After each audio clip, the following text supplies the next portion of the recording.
Meet Lilith. She owns a small startup tech company that manufactures smartphones and tablets. Lilith has some important business decisions to make concerning the allocation of her company's resources over the next fiscal year. A large part of her decision-making analysis will concern calculating and assessing opportunity cost. You can think of opportunity cost as the benefit or value you give up by picking one course of action over another. In other words, the opportunity cost of a decision is the difference between the value you receive from pursuing a course of action and the value that you would have received from the alternative you did not pursue. Let's look at Lilith's tech company to illustrate the concept. Lilith can use one day to manufacture either 100 smartphones or 75 tablets. If she chooses to manufacture the phones, the opportunity cost is the difference in profits of producing 75 tablets.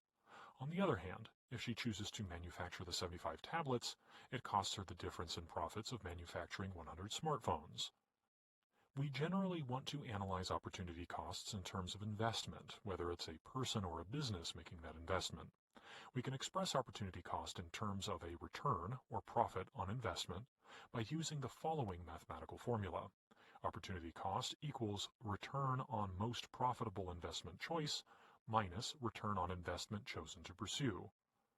Unless the investment returns are fixed and practically guaranteed to be paid, like a U.S. Treasury bond you intend to hold to maturity, you'll have to base your calculation on the expected returns. For example, on average, the stock market may have an annual return of 8%. But that doesn't mean your stock portfolio will return 8% this year. Now let's apply the formula to an example.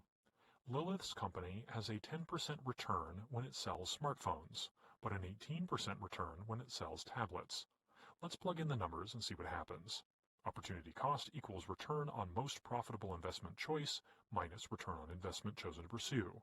Opportunity cost equals 18% return on tablets minus 10% return on cell phones. Opportunity cost equals 8%. If Lilith orders the production of smartphones, she'll have to give up the opportunity to earn an extra 8%. Of course, we are assuming that there is sufficient demand for tablets to expend all Lilith's production capacity on tablets. You can use an opportunity cost analysis to help you decide how to best capitalize a business. A business's capital structure is simply how a company finances its operations. Capital structure may involve a mix of long-term debt, short-term debt, and equity. Equity is the infusion of capital into a business through the sale of shares of common stock or preferred stock to investors.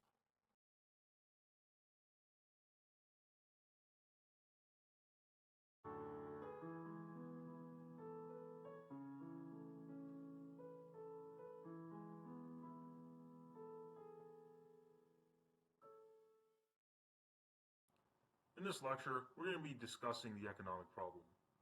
We'll be looking at the reason why economies exist in the first place. The syllabus includes describing the production possibilities curve. We'll also define allocative efficiency and look at some of the costs of economic growth. We'll see the benefits we get from trading with other countries. And finally, we'll examine two different types of economies that exist in today's world. Let's start by talking about the production possibilities curve. To explain the concept of the production possibilities curve, let us imagine that we are in some economy where only two goods are produced, food and clothes. In this economy, there is no international trade and no government either. In our economy, the production possibilities curve is showing us the upper bound, or upper limit to production. We can't produce outside the production possibilities curve because we don't have the resources to do that. Any point inside the curve is attainable because it is below the maximum possible production. Point A, for example, lies within the curve, and thus we can produce at point A. We can produce the quantity of clothes and the quantity of food at the same time because we have the available resources to do so. Any point on the production possibilities curve is also attainable. Point B, for example, lies on the curve. We are able to produce the quantity of food and clothes that is specified at this point. Point C, however, lies outside the curve, and thus we can't achieve this point. We don't have the resources to do so. The production possibilities curve represents scarcity because points outside the curve are not attainable. There is a limit to the amount of resources that we have, so we need to choose how to use them. This is the basic idea of scarcity. Production efficiency means that we are producing a good at the lowest possible cost. Any point on the production possibilities curve is considered to be productively efficient. All our resources are put to use, and so we are able to devote our best resources to the production of each good. Any point inside the production possibilities curve is considered to be inefficient. Let's think about it logically. We can move from point A to point B. This makes sense because both points are inside the production possibilities curve. You will notice, though, that to move from point A to point B, we don't produce any fewer clothes than we did before, but we are able to produce more food.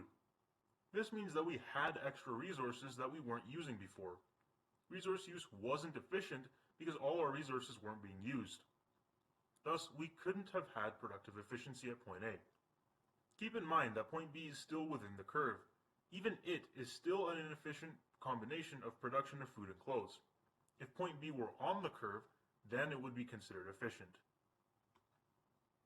The production possibilities curve illustrates a trade-off between our two goods. Let's say that we are producing on the curve at point A, and we want to move to point B because we need more food. We can see just by looking at the graph that in order to produce more food, we have to produce less clothes. This happens because we have a limited amount of resources.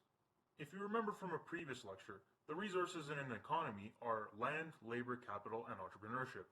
We don't have an infinite amount of these resources, so we can't just continue to produce as much food as we want. There is a limit. And if we want to produce more food than before, then we have to divert some resources away from producing clothes and towards producing food. We'd have to pull workers away from clothing factories and send them to farms, for example. Opportunity cost is defined as the highest valued alternative foregone. This just means that whatever you're giving up in order to get something else is considered the equivalent of the cost. If you don't understand the next little bit, don't worry.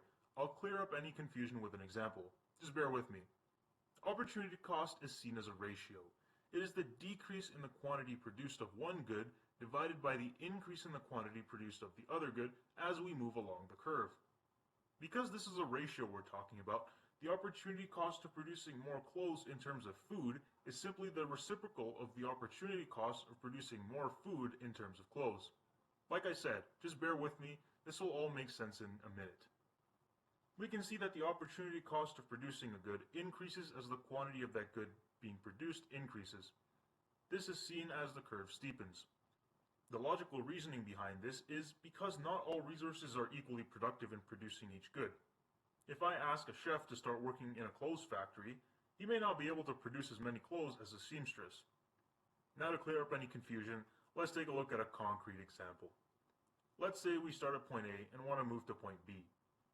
Now we are producing one additional unit of food and one less unit of clothing.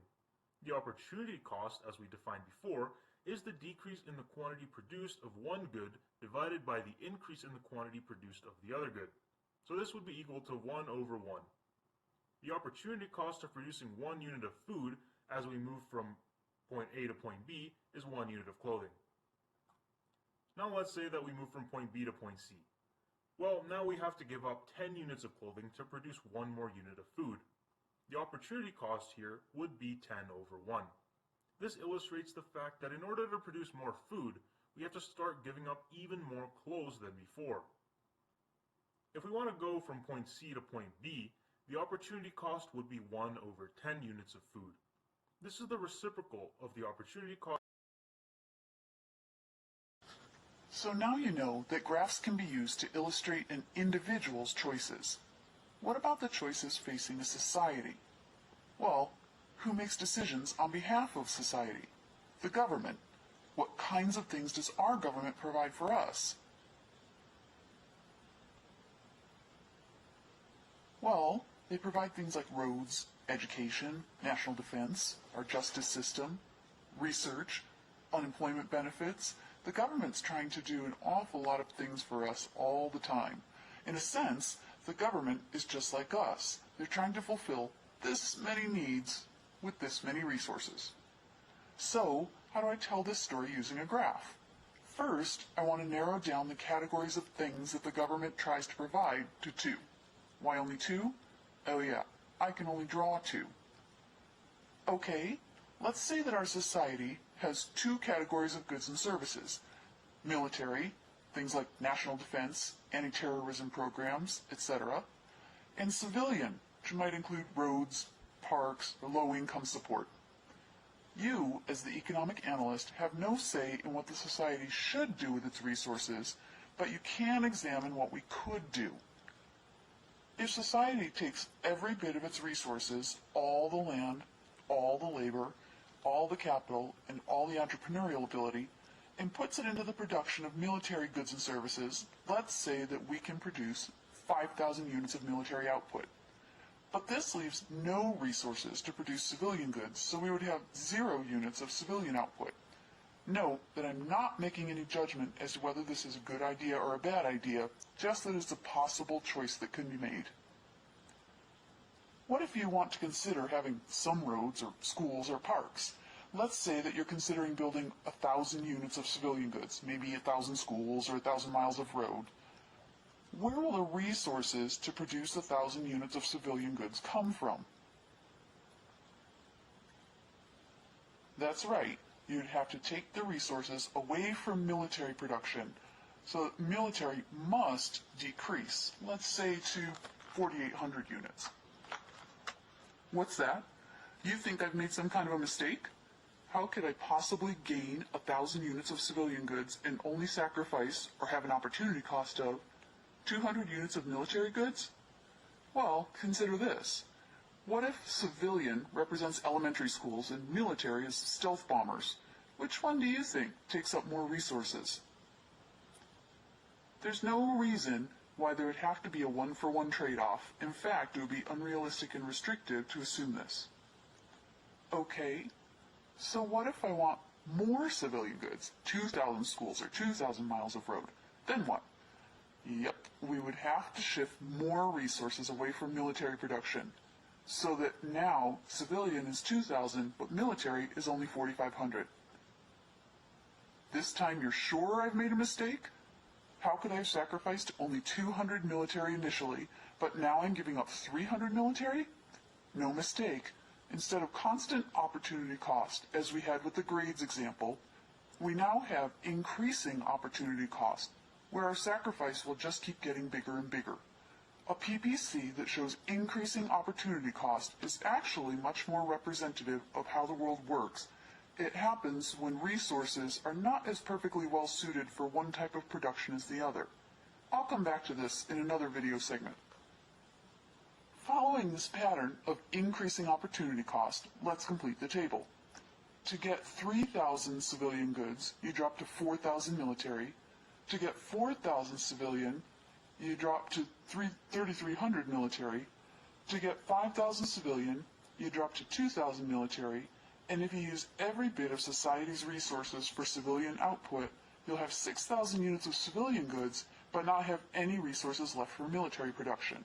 Again, as the economic analyst, it isn't your job to decide which of these combinations is good or bad. So, who does get to decide? That's right, the government. Let's say that you're not only an economic analyst, but you're also presenting your data to the White House. Visuals are good, so take a few minutes now to pause this video and map out the combinations with military on the vertical axis and civilian on the horizontal.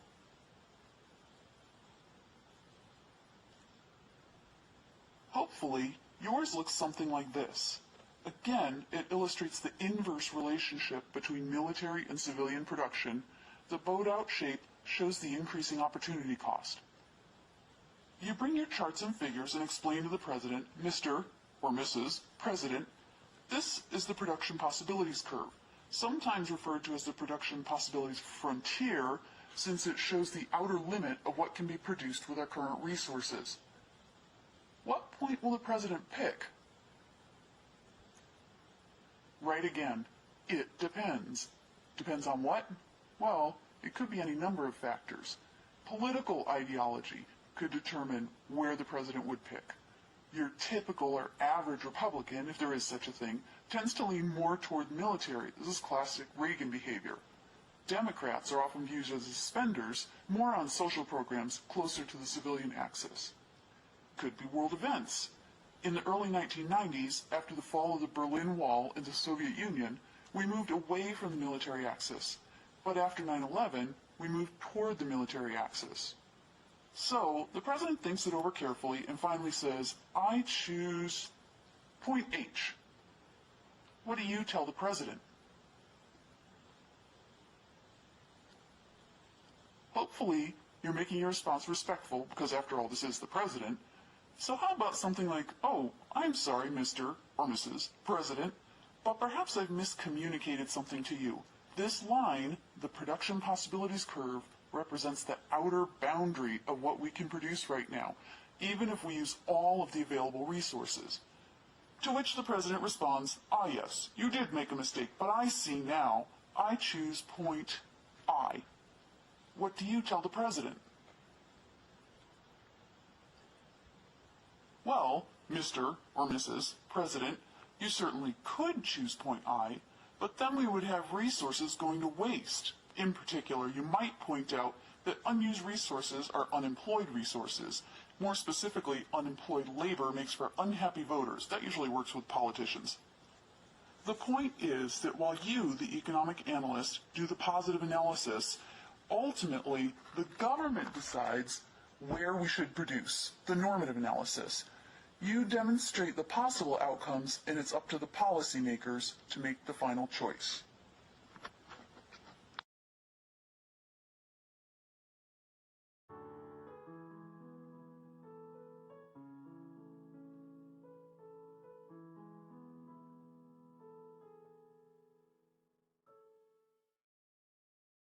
In this section, I wanted to touch on the gains that can be made from trade. This is generally more applicable in macroeconomics and international trade, but it is part of basic economic theory, so I will introduce it now. Specialization is this idea that when we start producing either one or only a few goods, taken in the context of a country, it is possible for a nation to specialize in the production of, let's say, only one good. If this happens, that country will gain insight into more efficient ways of producing that one good, as all its resources are diverted to producing only that one good. This often results in a greater level of efficiency in production and thus lower prices for consumers. Comparative advantage is defined as the ability of one producer to produce a good at a lower opportunity cost than another producer. Oftentimes, this is associated with efficiency. If one producer has a comparative advantage compared to another, they can be said to be more efficient at producing the good. Absolute advantage, on the other hand, deals with overall productivity. If producer A can produce more of a good regardless of their efficiency than producer B, then producer A is said to have the absolute advantage in the production of a good. The concepts that I have just mentioned are a little complicated to understand, so here is an example that will hopefully clear things up. Imagine an economy with two producers. Producer A is Joe, who runs a clothing factory. He only has one sewing machine in this factory, so he isn't technologically advanced as he otherwise could be. Joe can produce in a given hour either 6 pairs of socks or 30 t-shirts. He can't produce 6 pairs of socks and 30 t-shirts. He can only produce 6 pairs of socks or 30 t-shirts. We will say that he can also produce some combination of t-shirts and socks that satisfy his time constraint. If we do the math, we can say that it takes him 2 minutes to produce a t-shirt and 10 minutes to produce a pair of socks. If we want to know the opportunity cost of producing a pair of socks, we need to think of the best alternative Joe has with the 10 minutes it takes him to make those socks. In 10 minutes, Joe can also produce 5 t-shirts. Thus, the opportunity cost of producing a pair of socks is 5 t-shirts. Similarly, in the 2 minutes it takes Joe to produce a t-shirt, he could have produced a fifth of a pair of socks. I get it, it's not a complete pair, it's more like a little bit of a sock that he has worked on. Thus, the opportunity cost of making a t-shirt is making a fifth of a pair of socks. Our second producer, Liz, also runs a clothing factory. She also only produces socks and t-shirts. The only difference is that in a given hour, Liz can produce either 30 pairs of socks or 30 t-shirts. Thus, she takes 2 minutes to produce a t-shirt and 2 minutes to produce a pair of socks.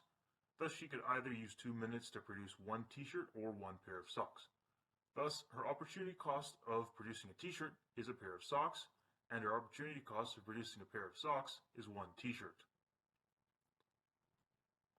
On the graphs below, we can see Joe and Liz's production possibility frontiers. Essentially, Joe can produce at any point on or inside his production possibilities frontier, and Liz can produce at any point on or inside her production possibilities frontier as well. Neither of them can produce outside of their respective production possibility frontiers. So we've established that both Liz and Joe have different opportunity cost of producing socks and t-shirts, and both can produce different amounts in total. If we look at socks alone, Joe has to sacrifice making 5 t-shirts for every pair of socks he makes, while Liz only has to give up 1 t-shirt for every pair of socks she makes. Thus, since her opportunity cost of producing socks is lower, we can say that Liz has the comparative advantage in producing socks. On the other hand, it costs Joe a fifth of a pair of socks to produce 1 t-shirt, while it costs Liz a full pair of socks to produce a single t-shirt. Thus, since Joe's opportunity cost of producing a t-shirt is lower than Liz's opportunity cost of producing a t-shirt, we can say that Joe has the comparative advantage in producing t-shirts. As for absolute advantage, both can produce the same amount of t-shirts if they focus all their efforts on t-shirt production, but Liz can produce more pairs of socks if she specializes in socks. Thus, nobody has the absolute advantage in terms of t-shirt production, but Liz has the absolute advantage in terms of sock production. The information we extracted from the problem can now be applied to our economy in order to make it even more efficient. We get Joe and Liz to specialize in producing whatever they are more efficient at. Joe has the comparative advantage in producing t-shirts, while Liz has the comparative advantage in producing socks. Thus, Joe will only produce t-shirts and Liz will only produce socks. They then trade with each other. Let's pick some random price that they will trade at, say 2 t-shirts per pair of socks. On the other hand, this would also mean that 1 t-shirt would trade for half a pair of socks. For Joe, this is a good deal, because if he were to produce socks by himself, it would cost him 5 t-shirts to produce. Now he only has to pay Liz 2 t-shirts per pair of socks. This is also a good idea for Liz, because if she were to produce t-shirts by herself, it would cost her a full pair of socks per t-shirt she made. If she trades with Joe, she only needs to pay him half a pair of socks to buy a t-shirt. Both Liz and Joe can buy the good for which they do not have a comparative advantage in producing from the other person. As a general rule of thumb, if the trading price of the goods are less than the opportunity cost of production, then both producers will gain from trade. Liz gains from trade because she can buy t-shirts from Joe at a lower cost than her own opportunity cost of production. And Joe gains from trade because he can buy socks from Liz at a lower cost than his own opportunity cost of production. In essence, if they trade, they can consume outside of their production possibilities frontiers. Do keep in mind, though, that they do not, by any means, produce outside.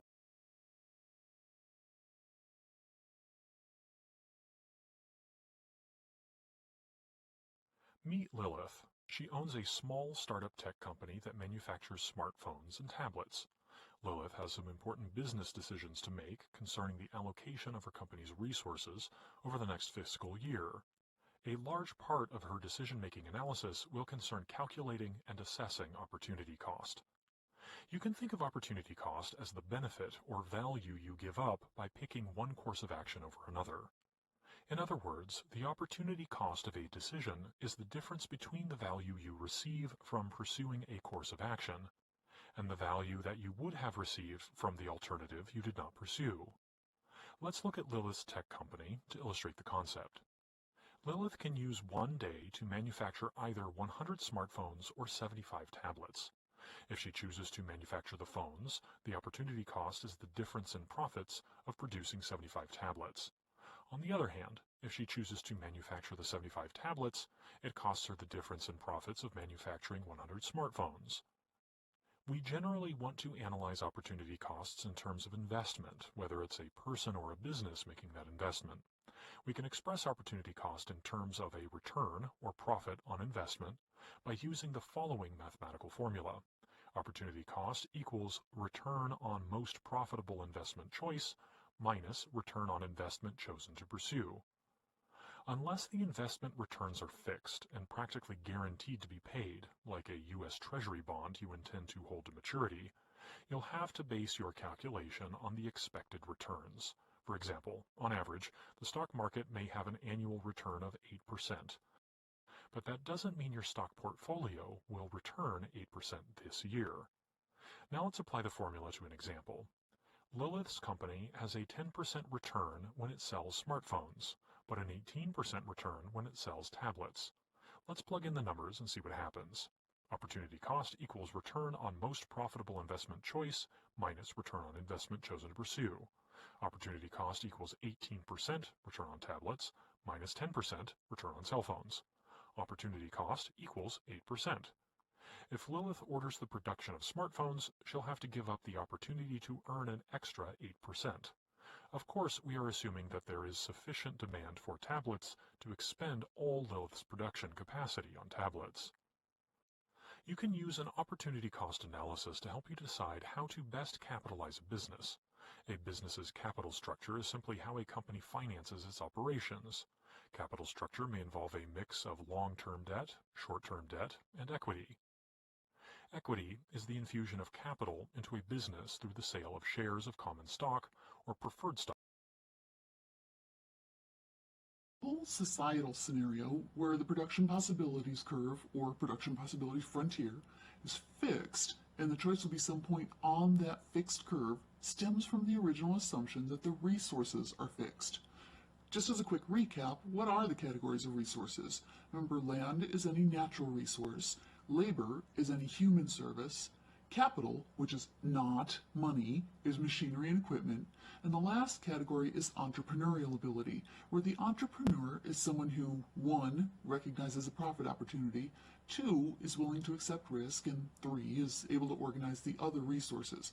But what if the resources aren't fixed? If resources change, what happens to production possibilities? The answer, of course, is it depends. If there are suddenly more resources, then there is a greater capability to produce, and the PPC moves outward or shifts to the right. Now, just to illustrate a side point, let me call the two broad categories of output agriculture, like wheat, and manufacturing, like computers. These categories are often used in production possibilities models because they use resources differently. Agriculture tends to be more labor intensive, whereas manufacturing tends to be more capital or machinery intensive. Why does this matter? Well, I just wanted to point out that underlying resources changes won't necessarily result in a nice, even parallel shift of the production possibilities. Consider this. Suppose we're producing efficiently using all of our resources operating on PPC 1. Then suddenly, someone discovers a fabulous new fertilizer that doubles crop yields. What happens to the possible agricultural output when you use all of the existing resources, plus you add this fabulous new fertilizer? You can now produce much more wheat than you could before. But what happens to the manufacturing output when you use all of the existing resources and then add fertilizer? Probably nothing. So the new PPC, PPC2, does illustrate an expanded ability to produce, but it's an uneven shift. For now, though, just to keep things simpler, I'm just going to show even parallel shifts. So where were we? Okay, an increase in resources will result in an outward shift of PPC, demonstrating a greater ability to produce. Okay, then what happens if resources decrease? Fewer resources mean less ability to produce, so the production possibilities will shrink or shift inward. Now, I want you to think about something. What does it actually mean to say that there's an increase or a decrease in resources? How does it happen? More specifically, how would a society see more land, more labor, more capital, or more entrepreneurial ability? In this table, I've gotten you started. Now you complete the rest. Next time.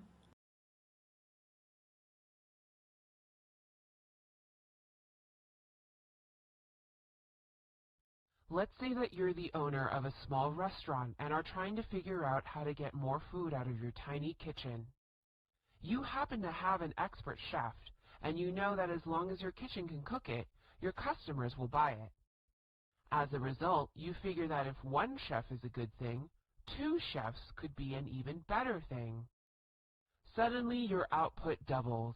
You buy blast chillers and salamanders, anything to help them cook faster. Your output increases further. Excitedly, you keep hiring staff and buying equipment. However, you notice that with each additional hire or purchase, you are no longer doubling your output. In fact, your staff spends more time complaining about the cramped kitchen than actually cooking. So soon your output has plummeted all the way to nothing. Your restaurant has just been the victim of a product curve. Product curves are upside-down bowl-shaped curves that show the relationship between additional inputs such as labor or capital and how much of a good is actually produced. Sure, it was a big help having 3 cooks on staff where before you only had a chef, but afterwards everyone started bumping against each other.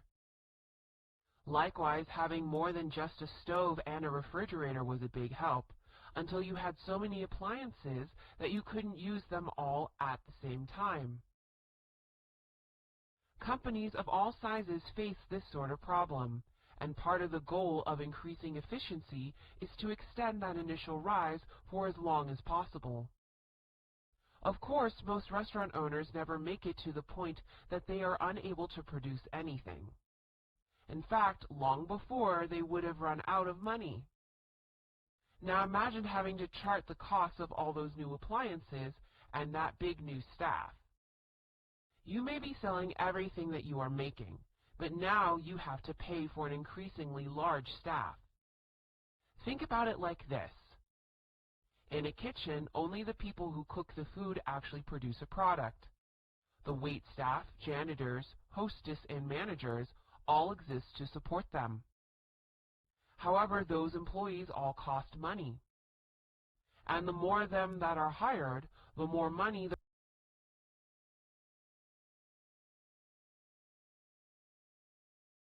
In the 1700s, famous economist Adam Smith taught us that countries should find out what they can produce more efficiently, which really means cheaper, better, faster, and then specialize in what they do best, trading with other countries who are also doing what they're best at.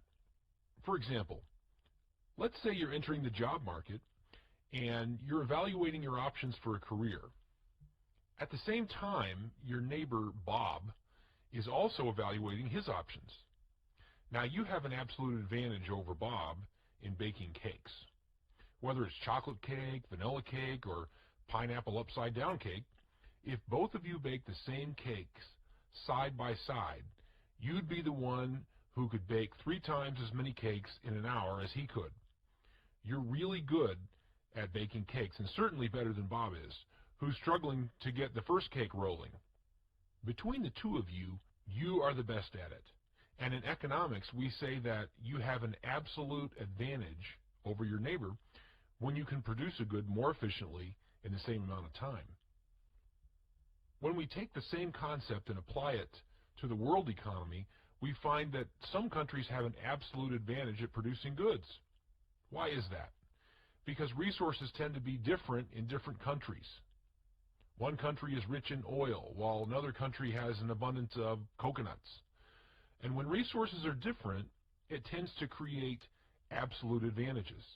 This idea became the basis of international trade for many years.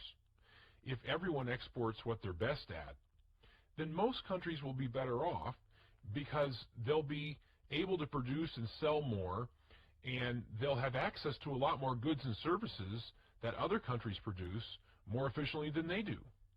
But absolute advantage is different than comparative advantage, and it's important to know the difference.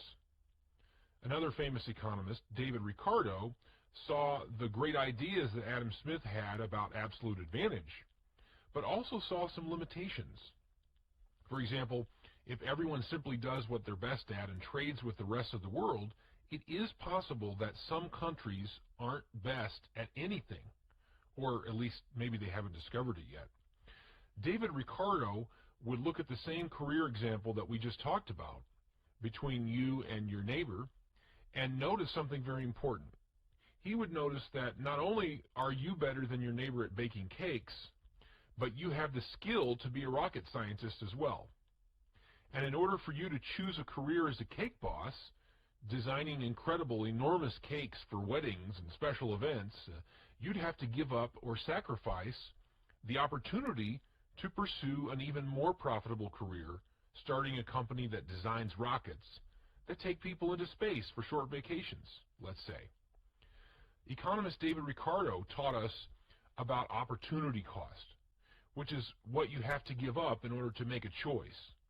In your case, to choose your absolute advantage as a cake boss, you would have to give up a rocket design career worth even more to you. So this led to the theory of comparative advantage, which says that nations should specialize in producing the good in which they have the lowest opportunity cost. In the end, people would not only look at absolute advantage, but they would also consider comparative advantage when deciding what goods to produce and for whom to produce them. So here's an important point to remember.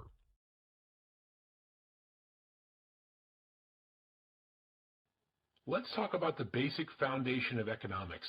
What economics is, what's involved with it, and what the basic economic problem is. The word economy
Why do nations trade goods with each other?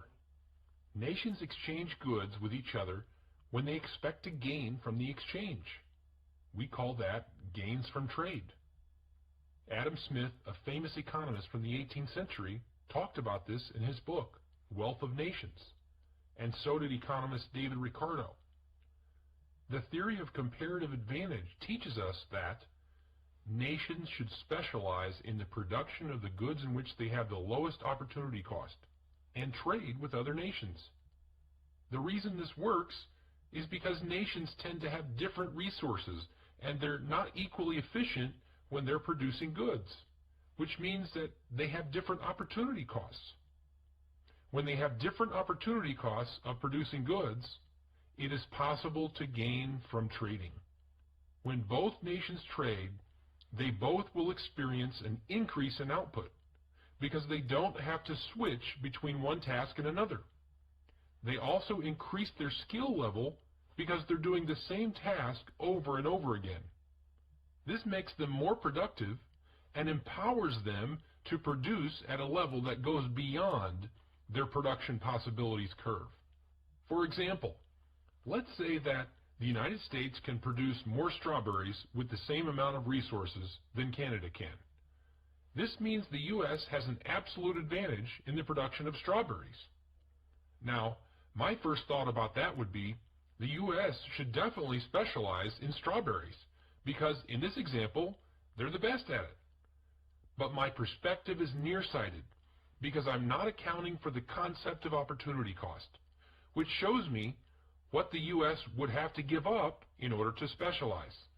Having an absolute advantage in the production of a good doesn't always mean that you have a comparative advantage. So let's take this idea further and see where it leads.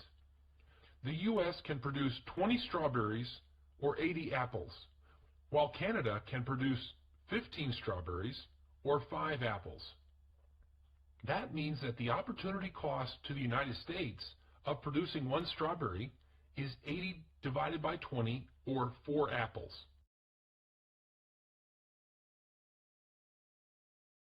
So now we have a choice between two alternative possibilities. We can either choose one thing or another, but not both.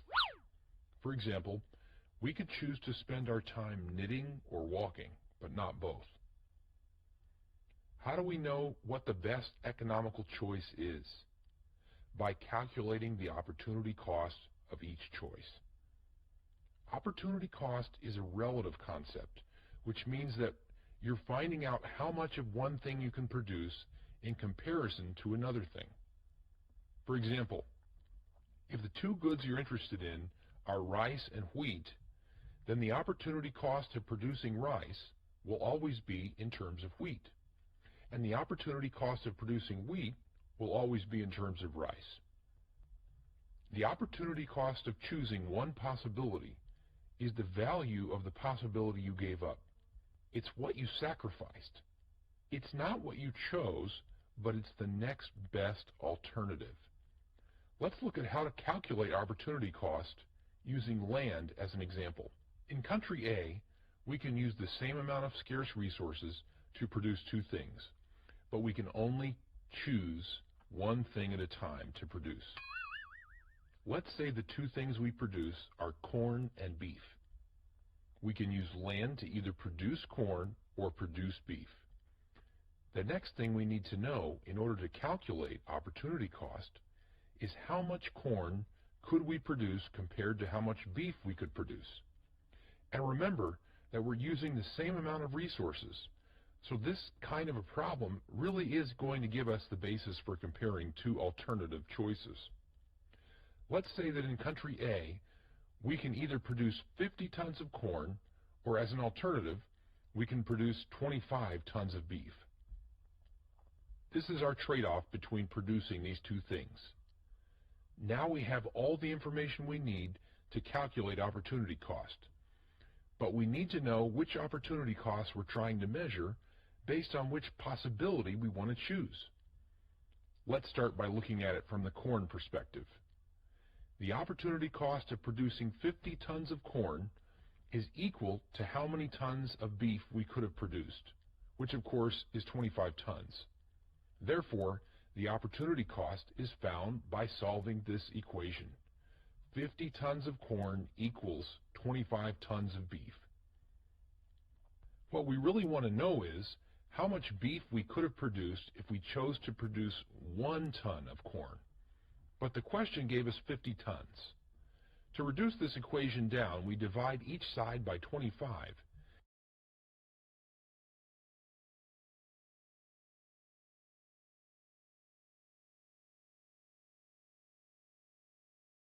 The production possibilities frontier is an economic model used to illustrate how people and nations should decide what goods to produce, how much to produce, and for whom they should produce it. It's a model and a concept that looks at only two goods at a time. For example, what combination of cars and computers should a nation produce? The production possibility curve illustrates all the possible combinations of how we can produce these two goods, given the constraints we have, including the fact that resources are scarce. The question we're answering in this lesson is, what causes the production possibilities curve to shift? Before we answer this, let's review some of the basic ideas about the production possibilities curve using two types of curves. Let's say we have a production possibility curve showing the production of two goods, cars and computers. Now, economists also use the PPF model to illustrate two categories of goods, both consumer goods and capital goods. So here's what that PPF curve looks like. In any economy, investments into capital goods will do more to increase economic growth than investments into consumer goods will. For both of these types of curves, though, every point along the curve is efficient, meaning this combination of producing two goods is at our capacity. We're producing the most that we can with the least amount of costs. Movement along this curve reveals the trade-offs that are required to produce more or less of a good. We said that any point inside the curve is not efficient, and any point outside the curve is unobtainable. The best example in history of when America's economy was inside the curve was during the Great Depression. At that time, unemployment was extremely high, and production was extremely low. But eventually, during World War II, our economy moved from inside the curve to somewhere on the curve. Now we're producing things as fast as we can, largely driven by the war, but we were on the curve. Even though we were producing a lot more, we still had a limit, a capacity that we couldn't exceed, unless something major changed. And that's why any point that is outside the curve is not possible. The production possibilities curve, whether it's showing two specific goods, such as cars and computers, or two types of goods, such as capital goods and consumer goods, it shows us how much is produced, which means it's showing us a picture of output. So now we can talk about shifts in the entire curve. The basic idea is that anything that causes economic output to increase or decrease will shift this curve. In any economy, the major goal that you're trying to achieve is growth, which is to say, producing increasing amounts of the goods and services that consumers demand. Given the fact that resources are scarce, we have constraints, which is what the curve shows us.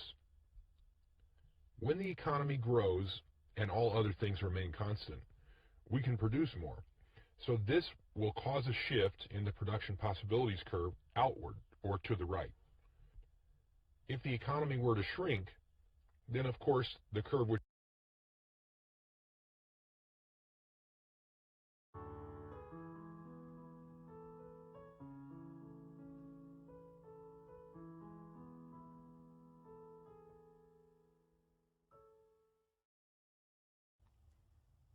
Hello everyone.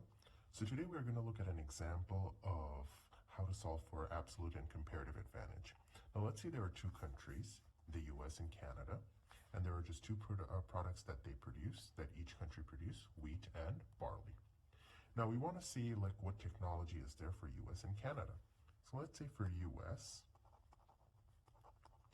let's say 1 ton of wheat, where W is wheat, requires, let's say, 2 hours to produce. And let's say 1 ton of barley, where B is for barley, requires 6 hours to produce. Okay? Now let's say for Canada,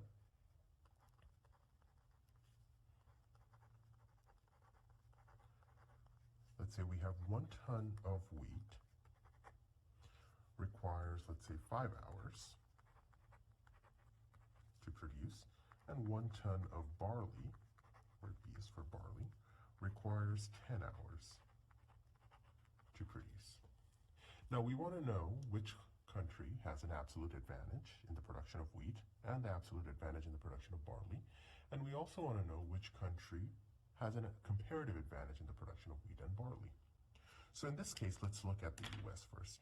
The US requires just 2 hours to produce 1 ton of wheat.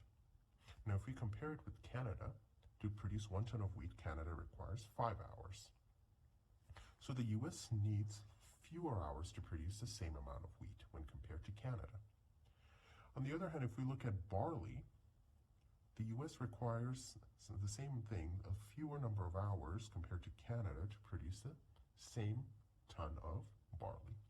So in this case, we can say, well, if we look at wheat, we can say that the US has an absolute advantage in the production of wheat. Canada has an absolute advantage in the production of neither wheat or barley, because the US has an absolute advantage in the production of both.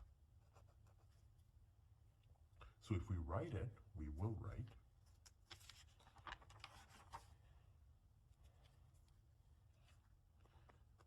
the US has an absolute advantage in the production of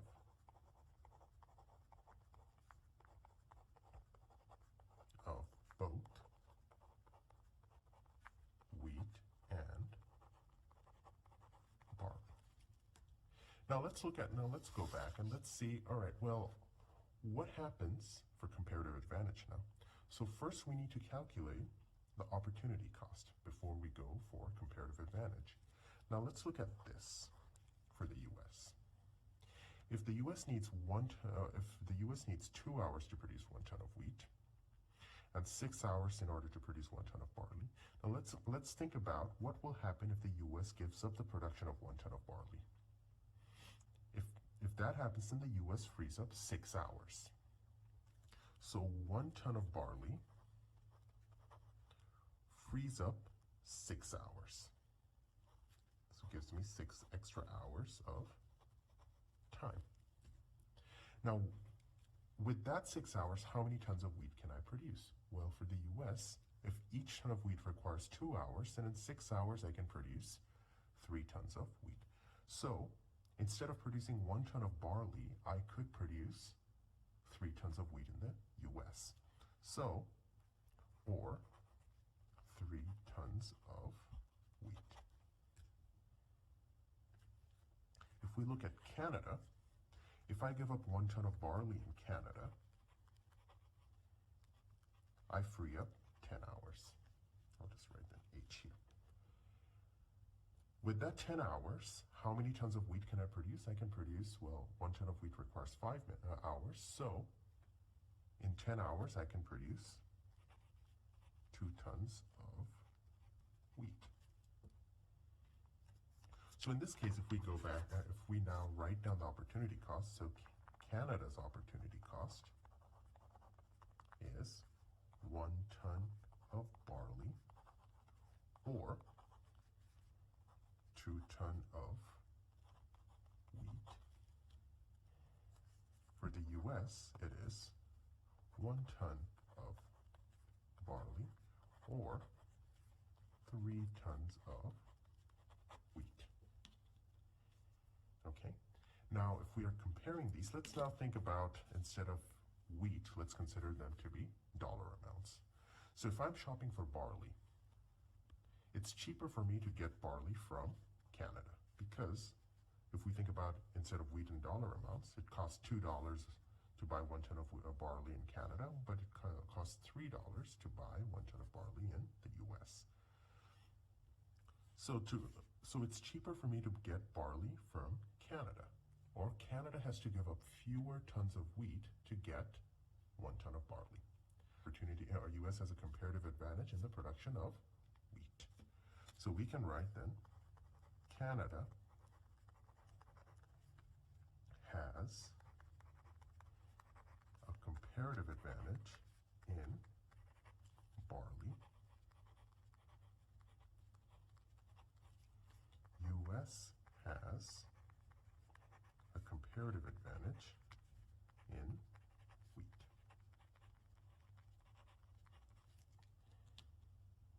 Okay, that's how we eat.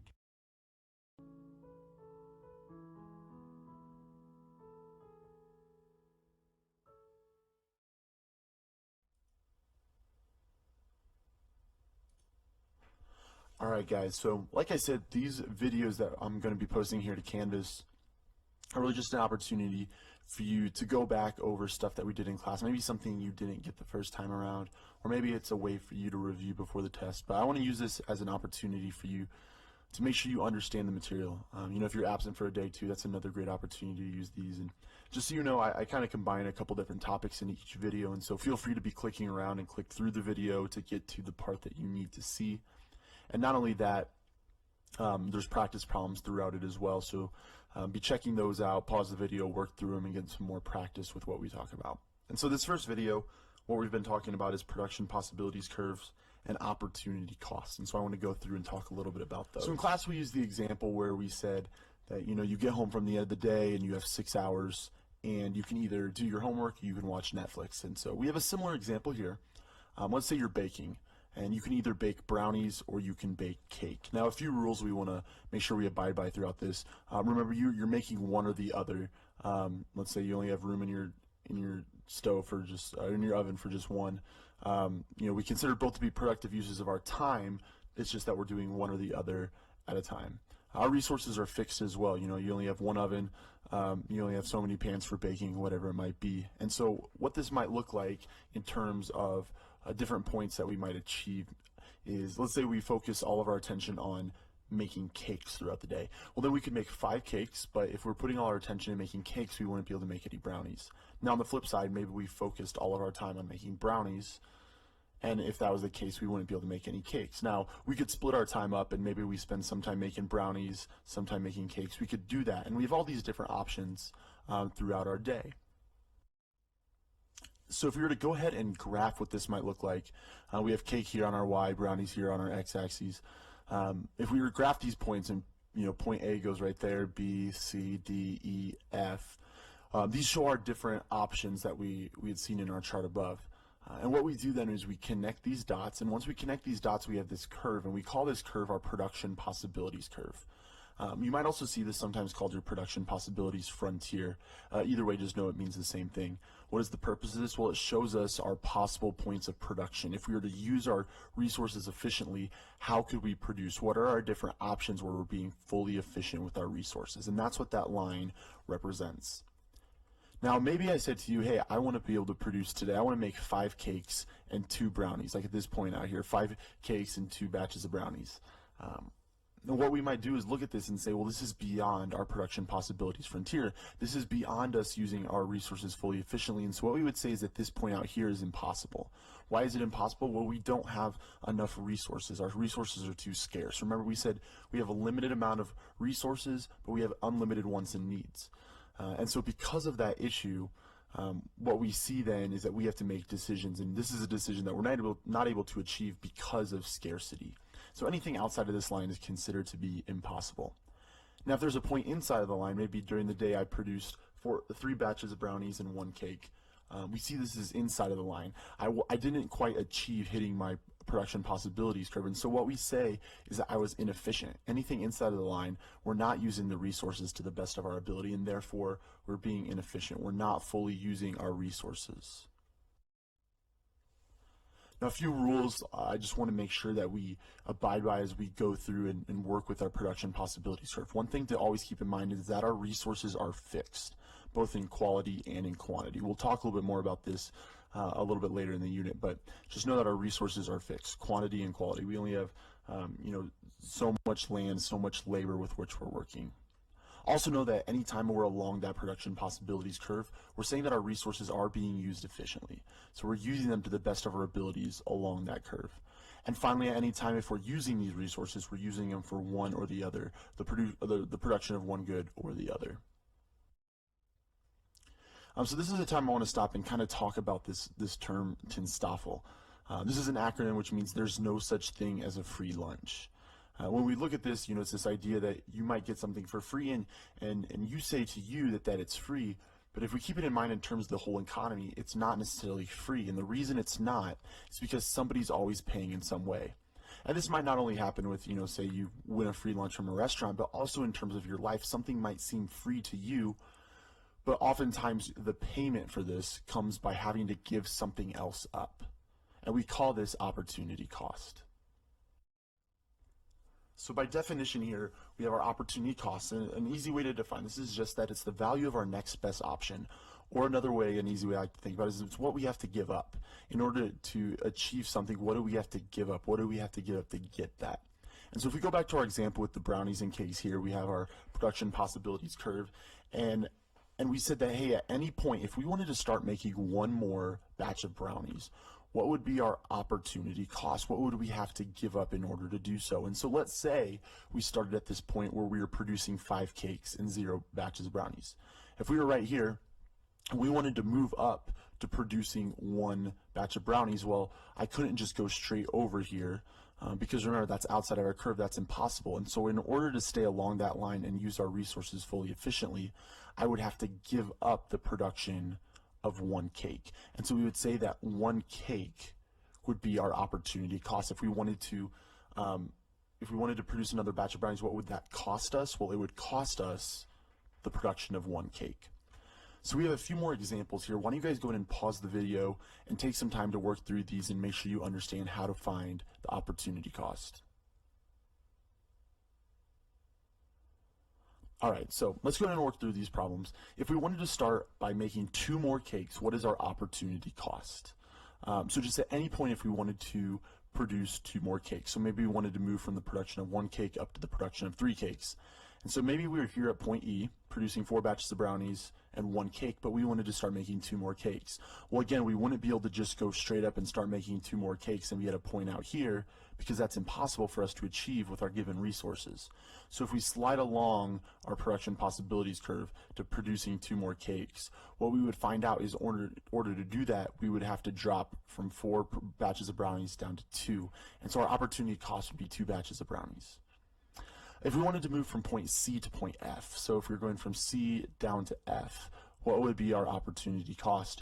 Well, in doing that, we're gaining 3 batches of brownies, but again, it costs us something else. There's a next best option we have to producing those 3 batches of brownies, and what it is would be 3 cakes, because we go from producing 3 cakes at point C to producing 0 cakes at point F. And finally, what's the opportunity cost for our first 4 batches of brownies? Remember, just with the way this is worded, we're going to assume that saying our first 4, it means we haven't started producing any yet. It's our first 4 going from 0 to 4. So that'd be moving from point A to point E. And so if we move from point A to point E, we gain these 4 batches of brownies. But what was our next best option to producing these 4 batches of brownies? Well, it's 4 cakes, because we had to give up the production of 4 cakes. And so you'd see that 4 cakes would be our answer. I do want to work through just a couple more examples to show you some of the variance when it comes to production possibilities curves and opportunity cost. Because just like with brownies and cakes, they use pretty similar resources in order to make one or the other. And so we see the same thing true with the production of other goods. Like here we have the production of cars and trucks. The resources used to produce cars and trucks are fairly similar. And so we're going to go through this example. And so if we were again to plot these points, trucks here along our y-axis, cars along our x, and put on our graph points A, B, C, D, and E, we would get a production possibilities curve that looks something like this. Now what you notice is that we have a straight line here with our production possibilities curve, and because this is something called having a constant opportunity cost, which means that our opportunity cost is remaining the same because our resources are fairly adaptable.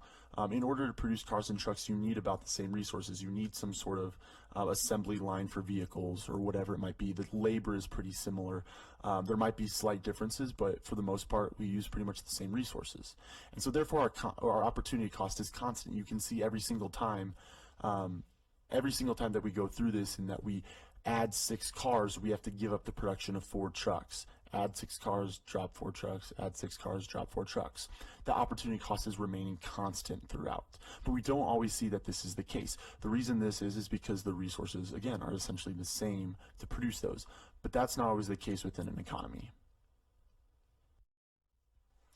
Sometimes, like we see here, our resources aren't as easily adaptable to go from one to another. And so I'll use that example like we did in class with wheat and cars.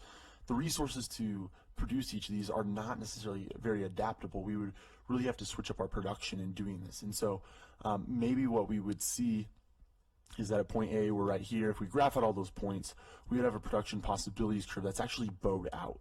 It's not a straight line. It's not constant.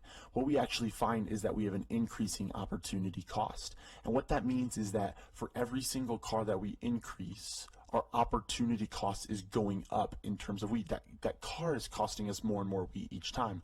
Our first car only costs us 7 bushels of wheat. Our second car costs us 11 bushels of wheat. Our third car costs us 17. Our fourth costs us 25. You can see that it's costing us more and more each time we go. And now, like I said, the thing that I want you guys to know and be aware of is that this is because our resources are not as adaptable. But in order to understand the why that this is, just to kind of give you some background, whenever we are producing in an economy, let's say we're starting here at point A and we're putting all of our focus on producing wheat. Well, whenever we go to start producing that first car, what we're going to do is we're going to give up our resources that are currently producing wheat. We're going to give up the ones that are the worst at producing wheat. So maybe to build our car factory, we're going to give up that plot of land that's really rocky and not really good for growing wheat. We're going to take our workers that really aren't suited for the fields and instead have them work in the car factory. And so we're not losing out on much wheat and we're gaining a whole car. Now, as you go along, as you gain that next car, you're going to have to give up some better land. You're going to have to give up some better workers, and therefore it's going to cost you the production of more wheat. And each time we go and add another car, it's going to cost you even better workers and even better land and better resources. And so that's why our opportunity cost is increasing as we go. And that increasing opportunity cost here results in a bowed out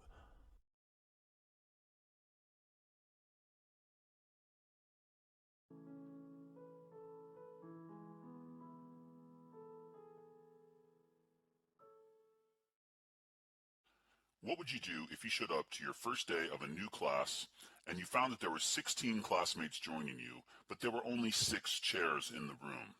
Your teacher tells you that unfortunately, we're going to have to live with the 6 chairs that we have, and for some reason, the other 10 chairs have been taken by the school for some other use. So he tells you, you got to work it out. It's up to you guys to decide who gets the chairs and how often to get them. The chairs have suddenly become what we in economics call a scarce resource. You've probably never been in this situation before. Of course, most good schools would make sure that all students had a chair. But in my class, this isn't always the case. Today, my 16 new economics students showed up to find that there were only 6 chairs available to go around.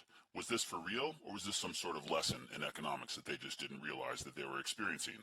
Well, it turns out the latter is the case. In fact, the first lesson I always teach in my economics class is that of scarcity. Scarcity is what we in economics know as the basic economic problem. Something is scarce when it is limited in supply and in demand. Not all resources are scarce. For example, air. Air is something that everybody demands. In fact, we all need it to live. However, it is not limited in supply. The amount of air in our atmosphere, at least at the present time, is nearly infinite. It's enough for all humans to breathe and consume the air that they need without infringing on others' consumption of that air. However, this is not the case for all resources that we require. Anytime certain individuals in society demand a good, yet that good is limited in supply, it is known as a scarce resource. So what was the point of today's lesson in my first economics class? Students aren't used to showing up and finding that chairs are scarce. They're used to having enough chairs for everybody to sit down. Chairs in most classes at my school are like air in the atmosphere. Everybody gets what they need without infringing on somebody else's consumption of the necessary good. So what did we do? Students were given the opportunity to determine who got chairs. What they needed to do was determine a system for allocating scarce resources. In other words, they needed to establish an economic system. Scarcity is the basic problem of economics. The very reason we have a social science known as economics is to help society deal with the scarcity of natural and other resources that we depend on for our well-being. Scarcity necessitates choices. What does this mean? It means that when there are competing wants and needs of society, yet a limited amount of resources, choices must be made about how to allocate scarce resources efficiently, and sometimes we might say equitably. The very problem of scarcity gives rise to the need for a system for allocating scarce resources between society's competing wants and needs. So what kind of systems of allocation do we have to choose from? Well, in my class, I left it up to my students to decide how they would allocate our scarce chairs between each other. Let's reflect on some of the systems that they've come up with in the past and talk about what might be considered the most efficient or equitable system based on the observations of economists that have studied problems like this throughout history. Here are some of the systems for allocating the scarce chairs that my students have come up with today and in years past. Some of the more popular ones tend to be systems like first come, first serve. In other words, whoever gets to class first gets access to a chair.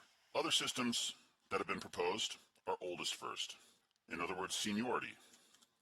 A system of seniority determines who gets chairs based on age. Whoever's oldest gets the chairs, and whoever's youngest does not. Other systems that have been proposed are merit. In other words, those who have the highest grades get chairs. Students have also proposed a lottery system. Just put all the names in a hat, and the first 6 names that get drawn get the chairs. Ultimately, most years, somebody comes up with the idea of an auction. In the auction system, students get to bid on chairs, and those who are willing to pay the most for chairs ultimately get to have the chairs. After completing this exercise, I asked my students to reflect on the different systems that they have proposed and choose one, and then we are actually going to do that to determine who gets the chairs. So what would an economist say about the scarce chairs exercise? Economists would recognize that chairs that are scarce, in other words limited in supply, yet everybody wants one, are symbolic of most of the resources that we must decide how to use in society today.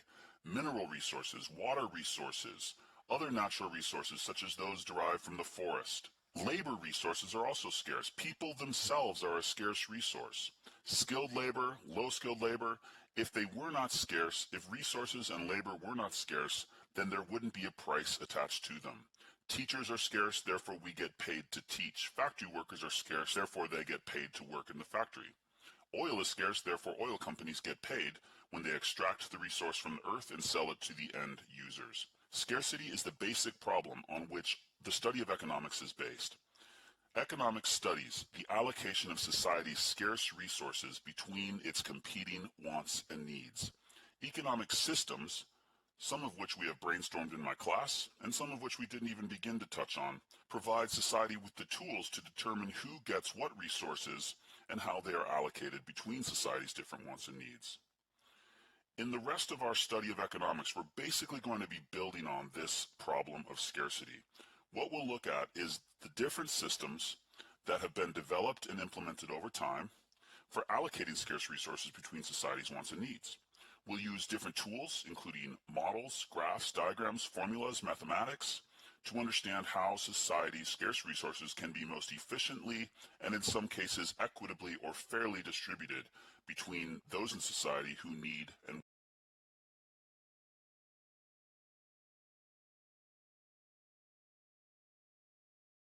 Now we want to talk about comparative advantage and exchange. When looking at markets and looking at countries and looking at people and how and why different groups trade goods and services with each other, it's very important to understand comparative advantage. And the key to understanding comparative advantage is looking at opportunity costs.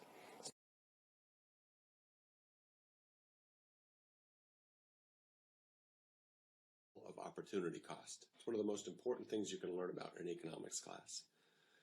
The opportunity cost of something is what you sacrifice to get something. That's the definition of opportunity cost. When you think about that, anytime you do something in an environment where there's scarcity, you have to make choices. In fact, you're probably going to have several alternatives for any decision that you make. The opportunity cost of something is the value of what you give up. In other words, the value of the next best alternative when looking at a decision you've made. Here's some examples. A classic example is the cost of college. When you go to college, you pay tuition, you pay fees, you pay room and board. You also give up income that you could have earned if you were working. For example, suppose you could have earned $20,000 a year if you were not in college. Well, part of the cost of going to college is what you've given up, or the opportunity cost of your college time. So on top of tuition and books of $40,000 here in this example, you also want to add in $80,000. So the total economic cost, which includes your opportunity cost of what you've given up to go to college, should include that lost income. Now, how do we use this principle of opportunity cost when we're looking at choices we might want to be making? Well, here's a classic example that we're going to want to look at. This is a graph that's called the production possibilities curve. Now, we want to know what this curve means, remember. The definition of the production possibilities curve is how much you can produce of two different goods if you use all of your resources efficiently. So in this example, we're going to assume that in this economy you can produce steel or wheat, or some combination of steel and wheat. This dark green line is the production possibilities curve. Along this line, we're assuming that you're using all resources that can be used to produce steel and wheat, and you're using them efficiently. Now, when we look at that, what does that mean? Well, it means that we could produce at point A using quite a bit of resources to produce steel and very little to produce wheat, or we could produce at point D. At this point, again, we're using all of our resources, but we've decided to use more of them for wheat than we were at point A. Either place is efficient because we're using all of our resources efficiently. Another thing we might want to ask is, could we produce at point E? And the answer is yes. We can produce at point E. It just means that we're not using all of our resources efficiently, because if we were, we would be somewhere on the production possibilities frontier. Another question you might ask is, can you produce out here, outside of the production possibilities curve? And the answer is no. Right? You can't get outside the production possibilities curve, because if you were, then you would be using more than the resources that you have, and that's not possible. So, how does this relate to the principle of opportunity cost? Well, suppose you choose to produce at point A with 700 tons of steel and 10 tons of wheat. If you decide to move from point A to point B, you have to use more resources for wheat than you were using. You get 10 more tons of wheat. But what does it cost you to get those 10 tons of wheat? The next best alternative is what else you would be producing, which is steel. So the opportunity cost of that additional 10 tons of wheat is the 50 tons of steel that you had to give up. Because from moving from point A to point B, we now have less steel. We've gone from 700 down to 650 to get that additional 10 tons of wheat. So the opportunity cost of producing the additional wheat is how much steel you had to give up. Anytime we move down along the production possibilities curve, we're making a choice between the production of one good and the production of the other good.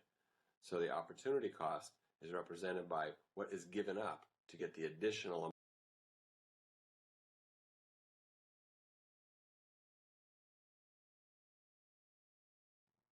In this section, we're going to look at what we call the marginal principle. The marginal principle is used to fine-tune decisions. It's a way of figuring out exactly how much of an activity that one would like to do. And so what you want to be able to do is compare the marginal benefit of an activity with the marginal cost of that activity. So remember, marginal benefit represents how much more a person or a company would benefit from doing one more unit of whatever activity we're talking about. The marginal cost is how much more it would cost to do one more unit of that activity. So let's look at this example. Is compare the marginal benefit of an activity with the marginal cost of that activity. So remember, marginal benefit represents how much more a person or a company would benefit from doing one more unit of whatever activity we're talking about. The marginal cost is how much more it would cost to do one more unit of that activity. So let's look at this example where we're looking at how many movies should we make. And this is the making remakes of a given movie. So what we look at is, suppose you make one edition of a movie franchise, and that first movie costs you $125 million. But you earn $300 million. So when we compare the marginal benefit of $300 million to the marginal cost of $125 million, the marginal principle says as long as the marginal benefit is greater than the marginal cost, you should do more of that activity. In this example, we've got a marginal benefit of $300 million, marginal cost of $125 million, and in essence, that's going to earn you a profit of $175 million. So it appears, though, that's a good idea, and according to the marginal principle, it is. Now, the next question is, now that you've already made one movie, should you make a second movie? And now, so you've already earned that $175 million. So the question is, how much more will it cost you if you make a second movie? And we look it down the table says that the marginal cost of the second movie is $150 million. So $150 million is a lot of money. But what's the marginal benefit of making that second movie? The marginal benefit is $210 million. So again, the marginal benefit is greater than the marginal cost. So if you make the second movie, you're going to earn an additional profit of $210 million minus $150 million, or $60 million more. Now, just because you made the second movie doesn't mean you lost the profit from the first movie. So remember, this is an incremental decision. If you're making 0 movies, the question is, should you make the first one?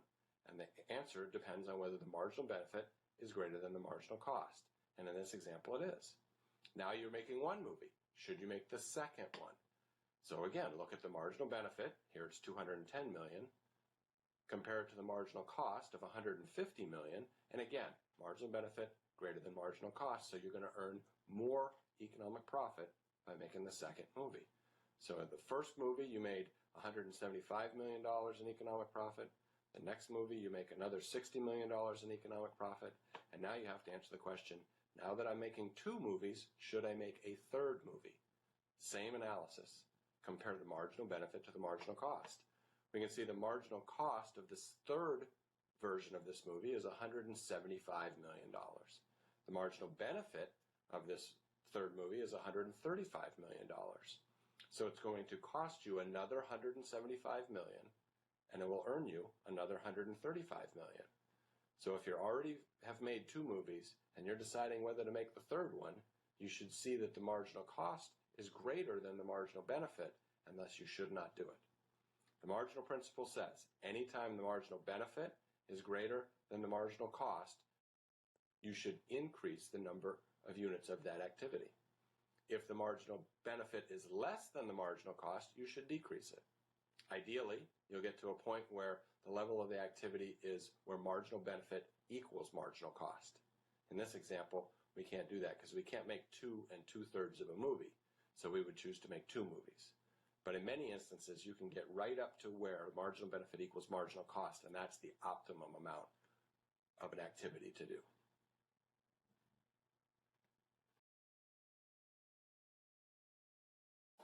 In this section, we're learning about the principle of diminishing returns.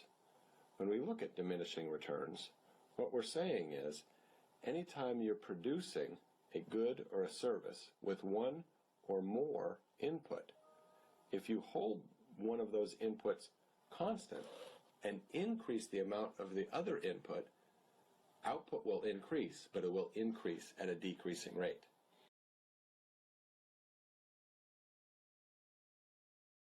Diminishing returns, what we're saying is, anytime you're producing a good or a service with 1 or more input, if you hold one of those inputs constant and increase the amount of the other input, output will increase, but it will increase at a decreasing rate.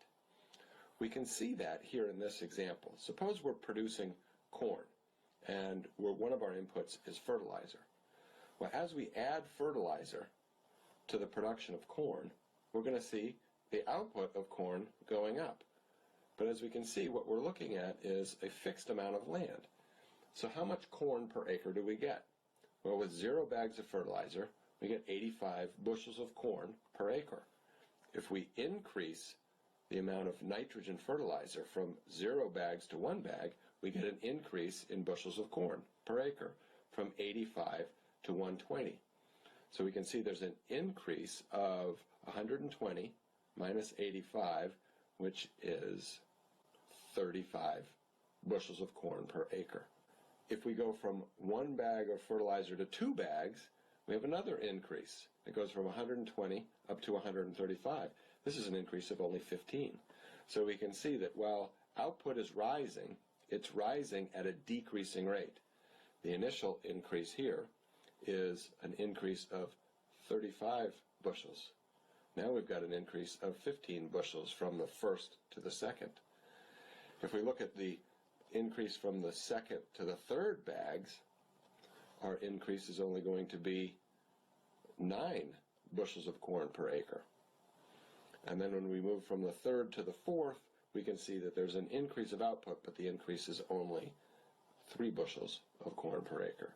So while all of our increases are positive, the increases are increasing, but they're increasing at a decreasing rate. That's the principle of diminishing returns. In this section, we're looking at what we call the real versus nominal principle. It becomes very important when we talk about monetary values to distinguish between real values and nominal values. So let's look at an example here where we're looking at the real value versus the nominal value of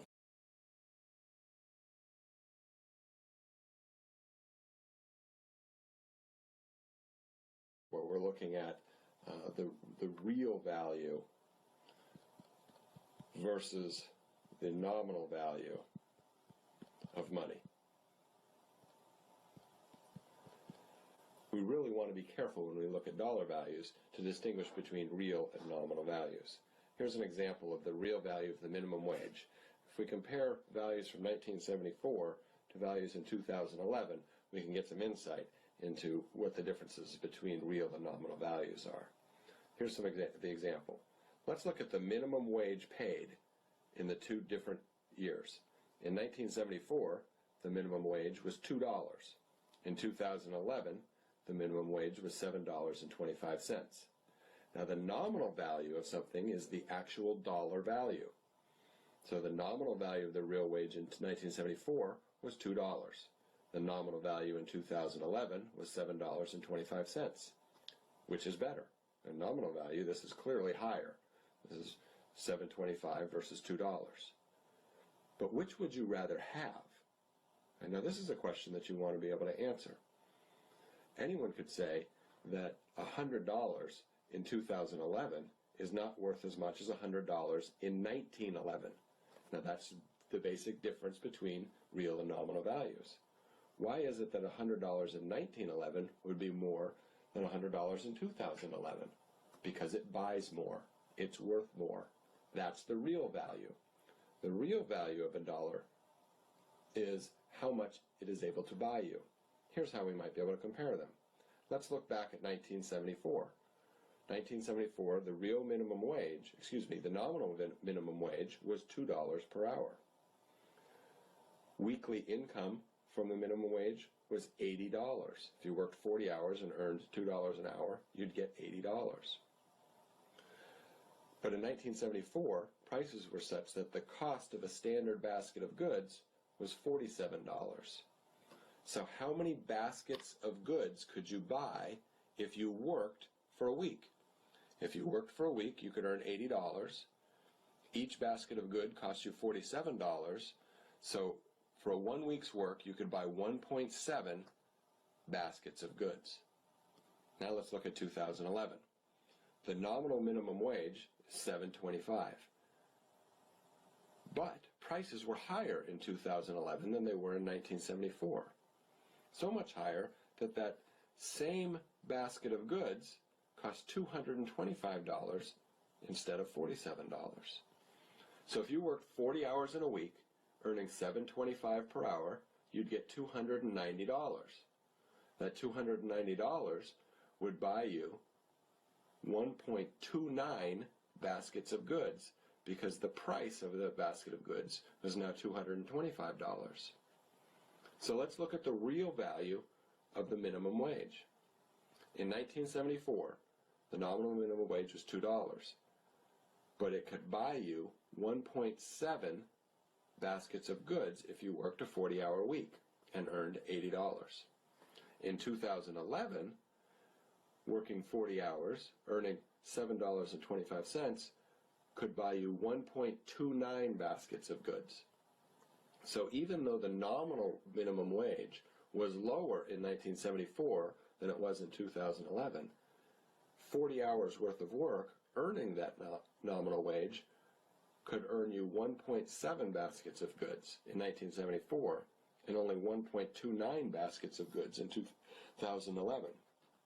So the real value of the minimum wage was higher in 1974 than it was in 2011. So this is an example of why it's very important to distinguish between the real value of money and the nominal value of money. Even though you earn more dollars in 2011 than you did in 1974, those dollars in 1974 were worth more. The real value of that minimum wage was higher in 1974 than it was in 2011.